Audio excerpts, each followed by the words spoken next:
back to my channel. This is Umkhululangonyezi Impande Kalizweni. So today I have a blue candle and a white candle.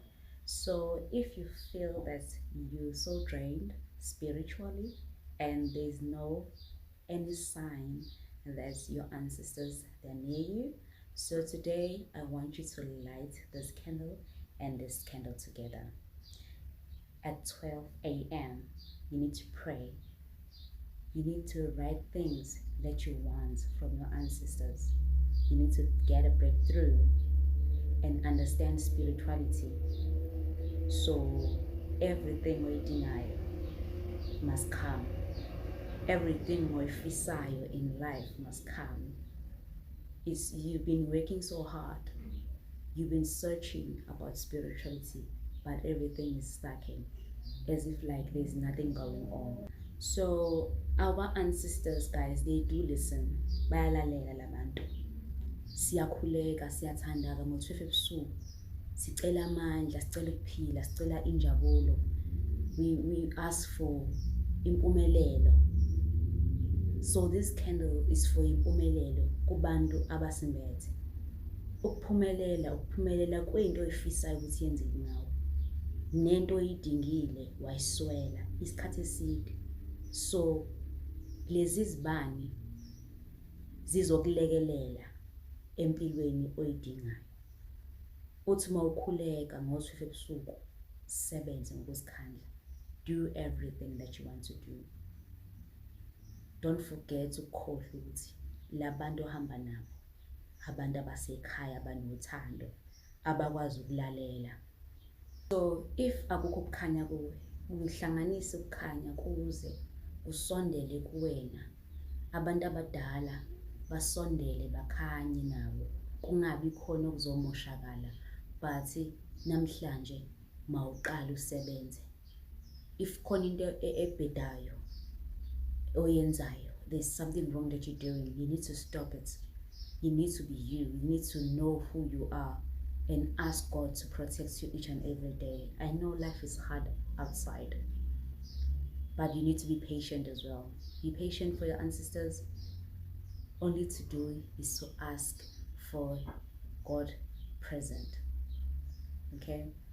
Because now this blue candle attracts water spirit, isithunywa samanzi, the mummy spirit, izinzusa, amakhehla amadala, amanono asemanzini amancane, iy'ngane ey'ncane ezamanzi ey'hlala kakhulu esimeni sikamoya, eziphupha abantu kakhulu esimeni sikamoya, zidonsa izinto ezinhle. So lesi sibani sidonsa abantu abasemanzini abaza namandla, abaza nempumelelo.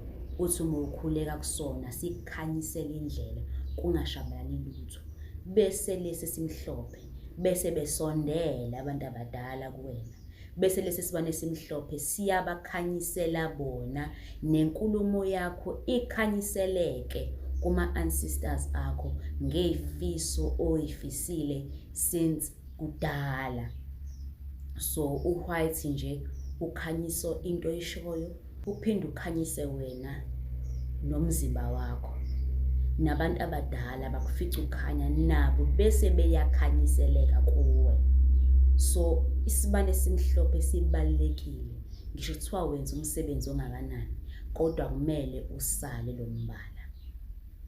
Unguluthando, uyathobisa lo mbala, uyavula izinto eseke zavaleka. Ngisho ungamthatha ube munye, mosaba nesiqalo usaqala yonke into yakho ngendlela. Ukucele kusona sizokukhanyisela futhi yonke into iyenzeke. Ubuluna-ke wona singathi umhlahlandlela wesibani, uyavula, udonsa bonke abantu abahle, udonsa abantu abahlanzekile. Othi mawuzwa uyezwa ukuthi namhlanje ngazi ukuthi kunalo moya obandayo osondela. Iy'ngelosi ziyakhanya ingelosi.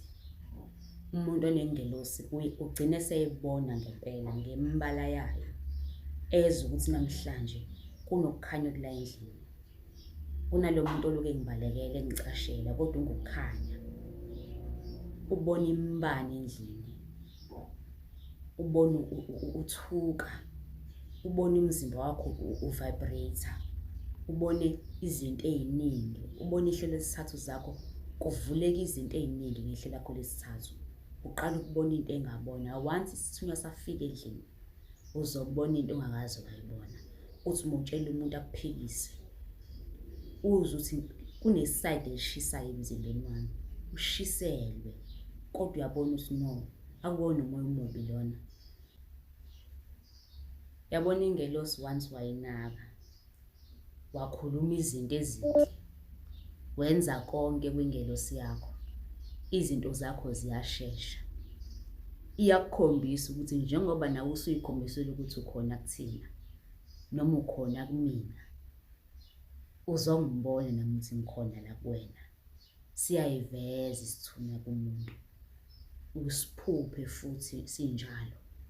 Umphuphe lo muntu enengelosi egqoke izembatho, egqoke amajazi ambalabala, iy'nkanyezi, iy'phambano, ekuphethele nezikhali. Aze akubuze umuntu isikhali ethusi liqonde ukuthini esithunyweni. Umuntu onesithunywa enethusi, ithusi lidonsa kakhulu umbani. Siyasebenza, insimbi phela le. Yingakho kuthiwa ungayithinti into ecwebezelayo, lizokushaya izulu. Kodwa umuntu onesithunywa uyakwazi ukusibamba ithusi lakhe limsebenzele emekuduma, athole amandla kuso. Ngenxa yokuthi uyaliphakamisa ngenkathi kuduma. Kubalulekile emekuduma uguqe phansi udonse ithusi lakho. Cela amandla kulizulu, cela amandla ezulwini, cela amandla kwizulu elidumayo. Uthi manginqobe manje, ngizonqoba ngaleli thusi, ngizolapha, ngizophilisa. Wenze ngeziwasho, thatha ibhayibheli lakho, ufake ithusi phakathi, goqoze ngalo. Isiwasho sakho sibe phinki, sibe blue, sibe njani, esizophilisa abantu bomhlaba abaphambukile, abasey'nkingeni, abaphelwa imendo. Khuluma ukuphila kwithusi lakho lizokwenza imihlola. Kodwa ngiyakuthembisa mina ukuthi zonke izinto ozozenzisisa uyiqale ngempela manje. So kubalulekile ngempela manje ukuthi into esinazo sizazi ukuthi zimele iwe. Amaphupho ethi akhuluma ukukhanya, iphupho ukhuleka. Unesithunywa wena, uphupha nje ukhuleka, unesithunywa nje, waphupha nje ukhuleka, waphupha ucula, uhlabelele ingoma. Uphupha uzuhleka, uthi usavuka usahleka, ubuvakalishelwe isithunywa endlini. Isikhona futhi namanje ngoba uphaphama. So khombisa ukuthi abantu bajabule kuwe, bazokuvuselela ngokwesimo somoya. Bayakubona ukuthi usulahlekile empilweni, abakuphuphise khona uzobona ukuthi no, wena ungumntwana kaNkulunkulu, esikhona, hhayi ngoba singekho. Sibona zonke izinto zakho. Awuphakame-ke manje, wazi ukuthi thina singobani. Abantu abadala abaphila kudala labantu laba. Yabona, siyacela ukuthi namhlanje asibanike abantu. Asenzeni kanjalo. Nazi nezibani manje sengiyashisela, sevuka nomoya manje, yabona. So ngiyacela lapha ekhaya ukuthi awungabashiyi laba bobabili. Awuthi uma ukhuleka lapha emsamo, ubacela abantu abadala bakhanyise phela manje. Sesiside isikhathi ungaziqondi ukuthi ubani. Abantu bedlala ngawe bathi, hhayi siyayazi lento, mina nginayo. Hey, asifani la, asifani ngempela. Awuthole umuntu onamandla njengawe, onengelosi enkulu yasezulwini, ingelosi enguni, kodwa eluleka ingane, eyenza iziyalelo eziqhamuka kuMdali. So ngiyacela-ke namhlanje ukuthi sikhuleke, simbize lo muntu omdala, simuzwe ukuthi uthini, sihambe siyosizwa abantu abanethunya. So ungakhohlwa ukusubscribe lapho khona uzokwazi ukuthola namavidiyo ami. Ngiyabonga-ke, ube nosuku oluhle. Laba nje ababukhanya, bese ucisha nje ekhaya ebusuku ukuthi nje cishe nje kanje, bese-ke into zakho zibalula-ke. Into zakho ulindele nje ey'nsukwini ozobe ukhulumile zonke izinto zakho zikhanye. Haleluya, amen.